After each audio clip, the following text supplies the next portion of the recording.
ရင်သားကင်ဆာဖြစ်ခြင်းကိုကြိုတင်ကာကွယ်နိုင်မဲ့နည်းလမ်းတချို့အခြားကျန်းမာရေးပြဿနာတွေကိုဂရုစိုက်ရတယ်လို့ပဲရင်သားကျန်းမာရေးကိုဂရုစိုက်တာကလည်းမိန်းကလေးတိုင်းရဲ့တာဝန်တစ်ခုပါအသက်ရွယ်မရွေးရင်သားနာကျင်တာရင်သားမှာအကျိတ်တွေ့တာတွေလို့ရင်သားနဲ့ဆက်ဆက်တဲ့ပြဿနာတွေကအချိန်မရွေးပေါ်ပေါက်လာနိုင်ပါတယ်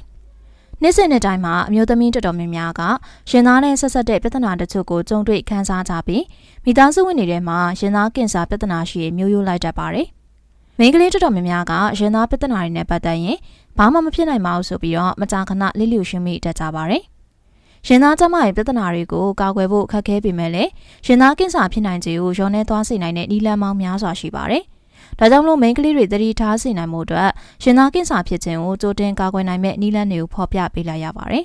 ။ပုံမှန်လေ့ကျင့်ခန်းလုပ်ပေးပါ။ကိုယ်လက်လှုပ်ရှားမှုလေ့ကျင့်ခန်းလုပ်ဖို့လူတိုင်းကိုအကြံပြုချင်ပါတယ်။ကိုယ်လက်လှုပ်ရှားမှုလေ့ကျင့်ခန်းအရင်အများကြီးလုပ်စရာမလိုပါဘူး။ပုံမှန်လေးလုပ်ပေးရုံပါပဲ။တနေ့ကိုမိနစ်30လောက်လေ့ကျင့်ခန်းလုပ်ပေးရုံနဲ့အကျိုးကျေးဇူးတွေရနိုင်တဲ့ပြင်နာတာရှည်ယောဂတွေဖြစ်ပွားနိုင်ကြလို့လည်းဖြတ်တောက်ပေးပါတယ်။ဘလိုမျိုးကိုယ်လက်လှုပ်ရှားမှုလေ့ကျင့်ခန်းပဲဖြစ်ဖြစ်ကိစ္စမရှိပါဘူး။သိစိတ်ကြရွေးချယ်လို့ရပါတယ်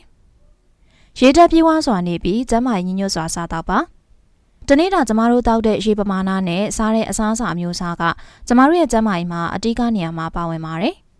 တနေ့တာမှာတည်တည်နဲ့ဟင်းသီးဟင်းရွက်ပါအောင်စားသုံးပေးတင်ပါတယ်။မိန်းကလေးတွေရင်သားကင်ဆာဖြစ်နိုင်ခြေကိုလျှော့ချပေးဖို့အတွက်ပန်းကော်ပီစိမ်းမုံလာဥနီခရမ်းချင်နီတို့လိုဟင်းသီးဟင်းရွက်နဲ့ဖရဲသီးဘယ်ရီသီးချယ်ရီသီးတွေလိုအသီးတွေကိုစားသုံးပေးတင်ပါတယ်။အိုမီဂါ3ပါဝင်တဲ့ငါပဲပိဆက်ဖယုံဆေးတို့ကိုလည်းစားသုံးပေးတင်ပါတယ်။ကိုလေးချိန်ကိုထိမ့်ပါ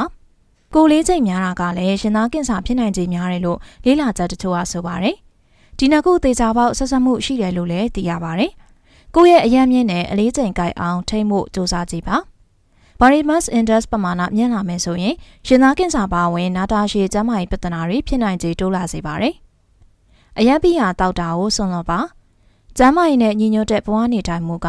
အသက်ရှည်ရှည်နေနိုင်မှုအတွက်အရေးကြီးပါတယ်။သင်ကျန်းမာရေးအတွက်အယံပိယာတောက်သုံးခြင်းမှရှောင်ကျဉ်သင့်ပါတယ်။အယံပိယာတစ်ခွက်တန်းပိုတောက်သုံးတဲ့မိန်းကလေးတွေကရင်သားကင်ဆာဖြစ်နိုင်ခြေရှိပါတယ်။ဆေးရွက်ကြီးကလည်းရင်သားကင်ဆာပါဝင်ကင်ဆာရောဂါတွေနဲ့ဆက်ဆက်မှုရှိပါတယ်။အဲ့ဒါပြင်အချိန်မှန်မှန်အိပ်ပြီးတော့စိတ်ဖိစီးမှုကင်းအောင်လို့နေထိုင်သင့်ပါတယ်။ဟုတ်ကဲ့ပါရှင်အခုလိုဗီဒီယိုတွေကိုအပတ်စဉ်နဲ့စဉ်တင်ဆက်ပေးနေမှာမို့ကျမတို့ရဲ့ Mental Power Page တွေကိုလည်း Like and Follow လုပ်ထားနိုင်ပါတယ်ရှင်။အားလုံးကျေးဇူးများတင်ပါတယ်ရှင်။